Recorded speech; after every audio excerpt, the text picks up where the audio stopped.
Hello दोस्तों, insight आई में आपका स्वागत है। यहाँ हम ज्ञान को इजी और इंटरेस्टिंग तरीके से आपके सामने लाते हैं। हर वीडियो आपका सोचने का तरीका थोड़ा और बेटर बनाएगा। चलिए आज कुछ नया सीखते हैं इनसाइट आई के साथ।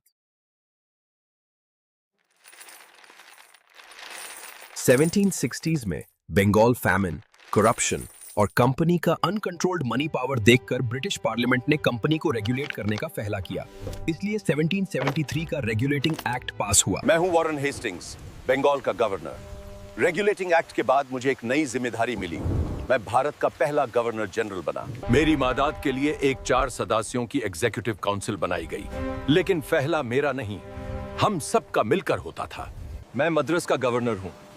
रेगुलेटिंग एक्ट के बाद हमें एक नया ऑर्डर मिला। हम बंगाल के गवर्नर जनरल के अधीन हो गए। मैं हूं कलकत्ता के सुप्रीम कोर्ट का पहला चीफ जस्टिस। रेगुलेटिंग एक्ट के तहत हमारी कोर्ट बनी। रेगुलेटिंग एक्ट ने हमें एक सख्त संदेश दिया। प्राइवेट ट्रेड और ब्राइब लेना बिल्कुल माना कर दिया गया।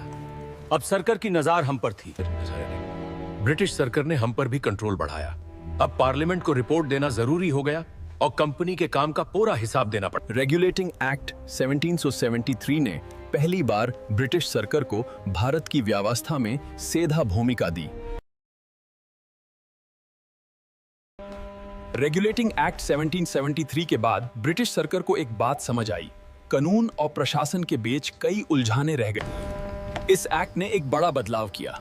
अगर गवर्नर जनरल, उनकी काउंसिल या कंपनी के कोई सर्वेंट्स अपना अधिकार के अंदर ऑफिशियल काम कर रहे हों, तो उन पर सुप्रीम कोर्ट कोई केस नहीं चल सकती थी। इससे प्रशासन और कानून के बीच का टकराव कम हो गया। एक्ट ने यह भी स्पष्ट किया कि लगान, रेवेन्यू कलेक्शन और जमीन से जुड़े सभी मामले सुप्रीम कोर्ट के अधिकार से बिल्कुल अलग होंगे।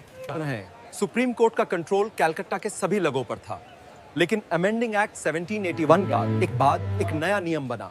हिंदुओं के मामले हिंदू कानून से और मुसलमानों के मामले मोहम्मदान कानून से सुलझाए जाएंगे।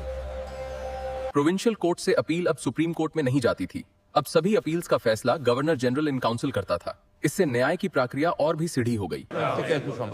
अमेंडिंग एक्ट 1781 के बाद ब्रिटिश पार्लियामेंट को एक बात समझ आई, कंपनी का काम और ब्रिटेन की सरकार के हित।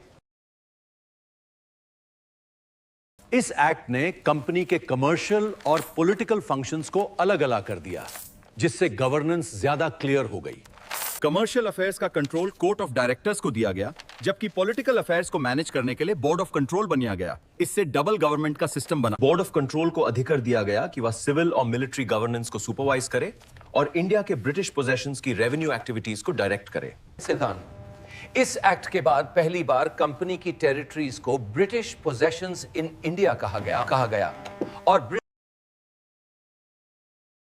मैं बंगाल का नया गवर्नर जनरल हूं। 1786 में मुझे यह पदवी दी गई, लेकिन इस जिम्मेदारी को स्वीकार करने से पहले मैंने 2 शर्तें रखी थी। पहली शर्त यह थी कि मुझे काउंसिल के फैसलों को स्पेशल केसेस में ओवरराइड करने का अधिकार मिले, और दूसरी शर्त यह थी कि मैं बंगाल का कमांडर इन चीफ भी रहूं।